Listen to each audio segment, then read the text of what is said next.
এমন এক কদরের রাত্রিতে যদি ইবাদত করি, হাজার মাসের চেয়ে উত্তম হলো কদরের রাত। আমি একটু জানতে চাই, কদরের রাত কোনটা গো? বলো, কদরের রাত কোনটা? যে মাসে কোরআন নাজিল হয়েছিল, বলো, তোমরা বলো। এ মা বোনেরা বেশি জানবে।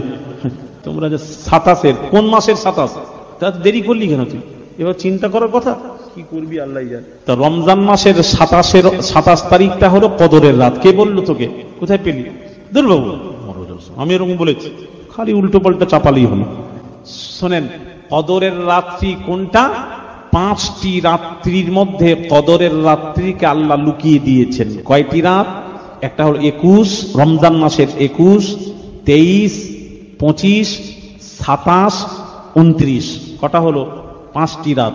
এই 5টি রাত্রির মধ্যে কদরের রাতকে আল্লাহ লুকিয়ে দিলেন। কেন লুকালেন কেন? আমরা হলাম আশেক, আর কদর হলো, কদরের রাত্রি হলো মাসুক। এখন নিয়ম হচ্ছে, আশেক মাসুককে খোঁজ করবে। কে কাকে খোঁজ করবে? আশেক মাসুককে খোঁজ করবে। তাহলে মাসুককে, কদরের রাত্রি হলো মাসুক, আর আমরা হলাম আশেক। তাহলে আশেক, তোমরা মাসুককে খোঁজো। যদি এক রাত্রি যদি সবে কাদার হতো, তাহলে খোঁজের প্রশ্ন আসতো না। ভালো করে বুঝো। এই জন্য আল্লাহ 5টি রাত্রির মধ্যে কদরের রাতকে লুকিয়ে দিয়ে বললেন, বান্দারে 5টি রাত্রিতে ইবাদত করে তোরা সবে কাদারকে তোরা তালাশ করে নে।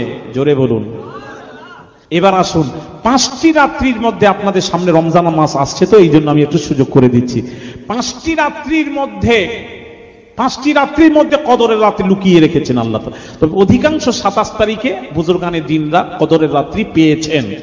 এর মানে এটা নয় যে 27 তারিখটাই আপনি 27 তারিখে ইবাদত করলেন, আপনি ধরুন 25 তারিখে হয়ে গেল, হ্যাঁ 21 তারিখে হয়ে গেল, 23 তারিখে হয়ে গেল, বা 29 তারিখে যদি হয়ে যায়, আপনি 27 তারিখে ইবাদত করেছেন, তাহলে কোনো মূল্য নেই। তাহলে 5টি রাত্রে ইবাদত করবেন। 5টি রাত্রির মধ্যে কদরের রাত কোনটা?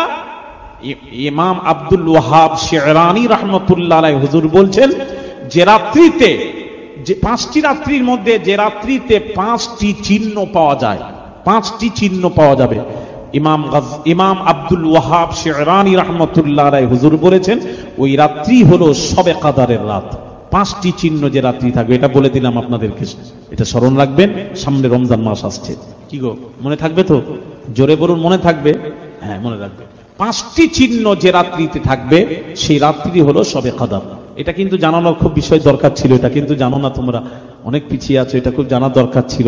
5টি চিহ্ন যে রাত্রি পাবে, যে রাত্রিতে পাওয়া যাবে, ওই রাত্রি হলো শবে কাদার। এবার প্রশ্ন হলো, হুজুর 5টি চিহ্ন কি কি? ওটা মেদিনীপুরে বলবো, আপনারা মেদিনীপুরে আসবেন, ওখানে বলবো।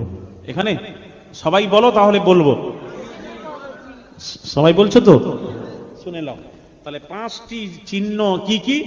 ইমাম আব্দুল ওয়াহাব শিরানি রাহমাতুল্লাহ আলাইহি হুজুর বলছেন, ইমাম আব্দুল ওয়াহাব শিরানি রাহমাতুল্লাহ আলাইহি হুজুর বলছেন, যে রাত্রিতে শবে কাদার দেখবে, ওই রাত্রিতে না বেশি গরম থাকবে না বেশি ঠান্ডা। চিহ্নর মধ্যে একটা, বেশি গরমও থাকবে না, বেশি শীতও থাকবে না।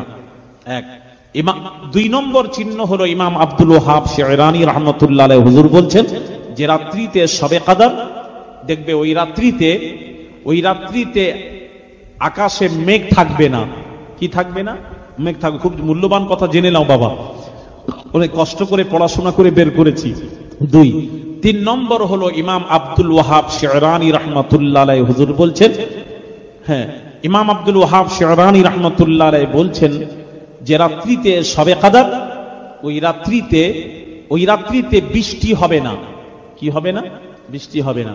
ইমাম আব্দুল ওয়াহাব শিরানি রাহমাতুল্লাহ আলাইহি হুজুর বলছেন, যে রাত্রিতে শবে কাদার, ওই রাত্রিতে কুকুর ভুঁকবে না। কুকুর যে ডাকে, ভুঁকে, ওই রাত্রিতে কুকুর ভুঁকবে না, ডাকবে না, যতই আপনি মারেন পিঠের, কুকুর ভুঁকবে না। এই 5টি চিহ্ন যে রাত্রিতে থাকবে, ওই রাত্রি হলো শবে কাদার। কটা হলো? 4টা। কি কি হলো বল? আচ্ছা, 1, হ্যাঁ ঠিক আছে, মেঘের লাখে থাকবে না। 2, বৃষ্টি হবে না, কুকুর ডাকবে না। রাইট, এই ওয়াজ শুনছে, তোরা কিন্তু ওয়াজ শুনিসনি। 4টা হলো। আমি মনে করলাম একটা রেখে দিয়ে চলে যাব, সে আর হলো নি। তো 5 নম্বর হলো, ইমাম আব্দুল ওয়াহাব শিরানি রাহমাতুল্লাহ আলাইহি হুজুর বলছেন, আরে শোনো ছেলেরা, আমি বলিনি, আমার কথা নয়, ইমাম বলছেন, ইমামরা। ইমাম আব্দুল ওয়াহাব শিরানি রাহমাতুল্লাহ আলাইহি হুজুর বলছেন যে রাত্রিতে শবে কদর, ওই রাত্রিতে দেখবে সমুদ্রের লবণাক্ত পানিগুলি আল্লাহ মিঠা করে দেন। একটু জোরে বলা যাবে না? এই 5টি চিহ্ন যে রাত্রিতে, 5টি রাত্রির মধ্যে 5টি চিহ্ন যে রাত্রিতে পাওয়া যাবে, মনে করবে সেই রাত্রি হলো শবে কদর। কথা বুঝতে পেরেছো? হ্যাঁ, সামনে রমজান মাস আসছে। আহারে মাশাআল্লাহ, হুজুরের এই জলসাটি শুনে খুব ভালো লাগলো। যদি আপনাদের ভালো লেগে থাকে তাহলে আমাদের চ্যানেলটাকে লাইক, শেয়ার, কমেন্ট, সাবস্ক্রাইব করে পাশে থাকবেন।